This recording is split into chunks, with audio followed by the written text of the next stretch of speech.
মাননীয় বিরোধী দলের রায়কে সম্মান দেখানো উচিত মাননীয় স্পিকার। স্পিকার মাইকটা অন করেন।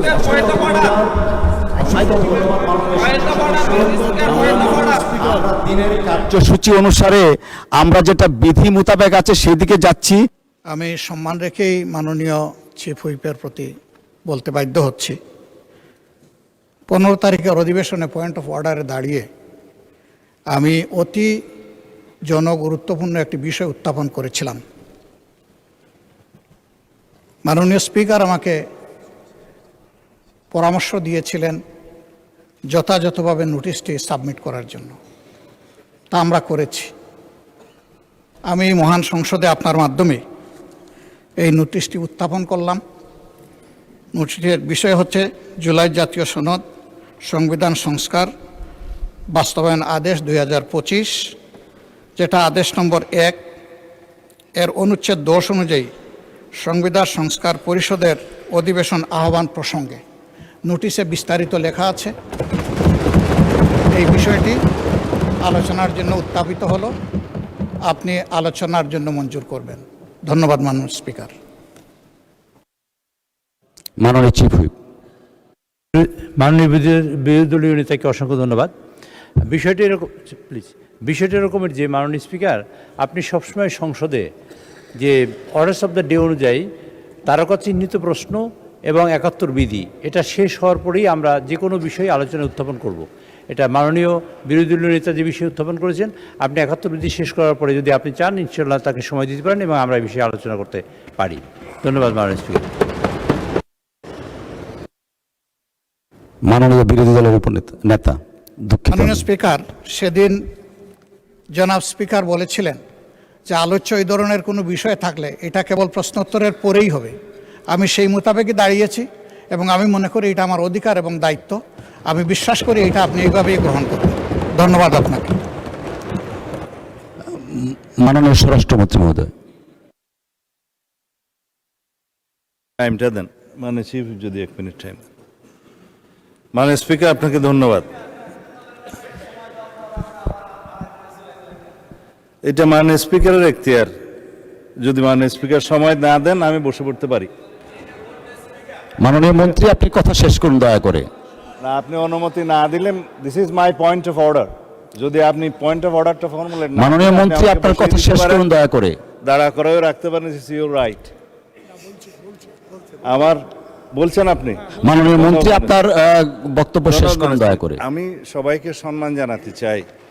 আপনি দয়া করে মাননীয় বিরোধী দলীয় নেতা একটা প্রস্তাব উত্থাপন করেছেন আলোচনার জন্য, যেটা মাননীয় স্পিকার বিগত দিনে ওনাকে অনুরোধ করেছিলেন আপনি বিধি মোতাবেক নোটিশ উপস্থাপন দেন, আমরা বিধি মোতাবেক আলোচনার জন্য আপনাকে সময় দেব।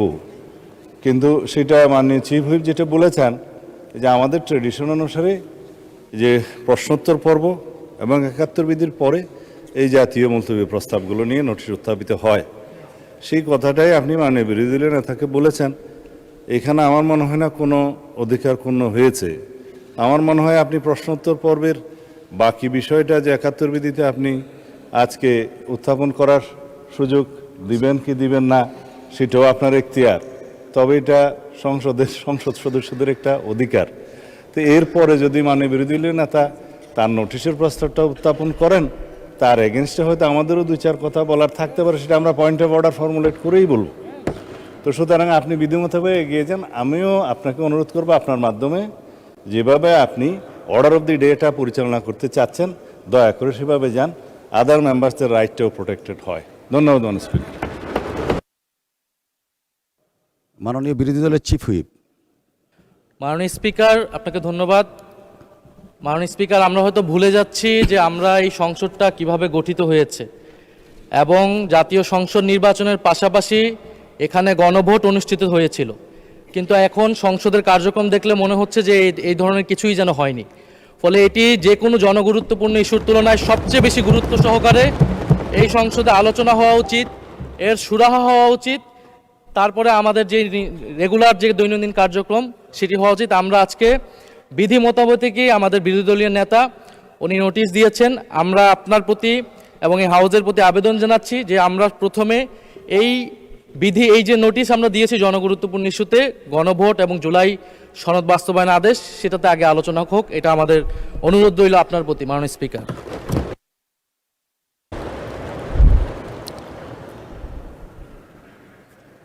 মাননীয় বিরোধী দলের মাননীয় চিফ হুইপ। জি, মাননীয় স্পিকার, বিরোধী দলের নেতার প্রতি যথাযথ সম্মান রেখেই বলছি, এটা এদের যাবৎকাল বাংলাদেশের স্বাধীনতার পর থেকে যা হয়ে আসছে, যার কাস্টম এবং যেটা রেওয়াজ আমরা চালু করেছি, তা হলো এই যে সংসদ সদস্যদের অধিকার যে প্রশ্নোত্তর, আমরা সংসদকে লায়াবল করব, তাদের কাছে অ্যাকাউন্টেবল করব।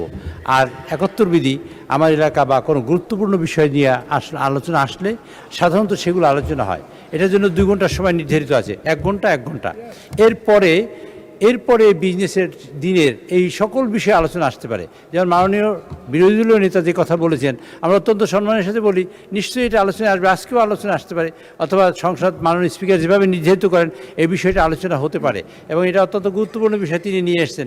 আমাদের দিক থেকে কোনো অসুবিধা নেই, কিন্তু বিষয়টা হলো এই, আমরা সকল মাননীয় সদস্যদের জানাতে চাই বা তাদের কাছে তাদের সহযোগিতা চাই এইভাবে যে এইটা আমাদের অধিকার, সকল সদস্যদের।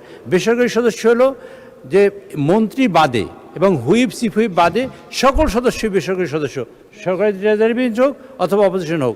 কাজে তাদের অধিকারটা হলো 2টা জায়গায় থাকে, সেটা হলো প্রশ্নোত্তর এবং 71 বিধি। কাজে আমি মনে করি, আমি আপনাদের কাছে অনুরোধ করতে চাই যে 71 বিধি এটা শেষ করার পরে তারপর আপনারা এই প্রশ্ন উত্থাপন করুন, এবং আমার মনে হয় সেটা আলোচনা হতে পারে, এটা এড়িয়ে যাওয়ার কোনো সুযোগ নেই। মাননীয় বিরোধী দলের নেতা, আপনার দৃষ্টি আকর্ষণ করছি, আপনার যে নোটিশটা এনেছেন সেটা আমরা দেখছি। আমরা একটু দয়া করে বিধিটা ফলো করে 71 বিধির পরেই আপনার এই নোটিশটার ব্যাপারে আমরা সিদ্ধান্ত জানাবো। ধন্যবাদ মাননীয় বিরোধী দলের নেতা। জি,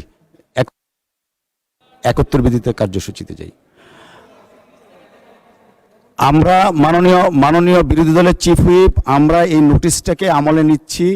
এই বিষয়ে আমরা সিদ্ধান্ত 71 বিধির শেষ হওয়ার পরে এই বিষয়ে আমরা ফিরে আসব।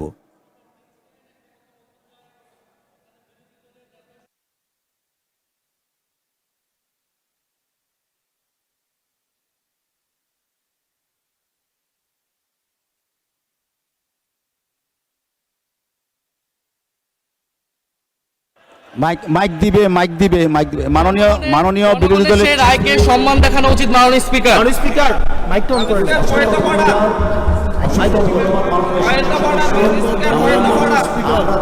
কার্যসূচি অনুসারে আমরা যেটা বিধি মোতাবেক আছে সেদিকে যাচ্ছি।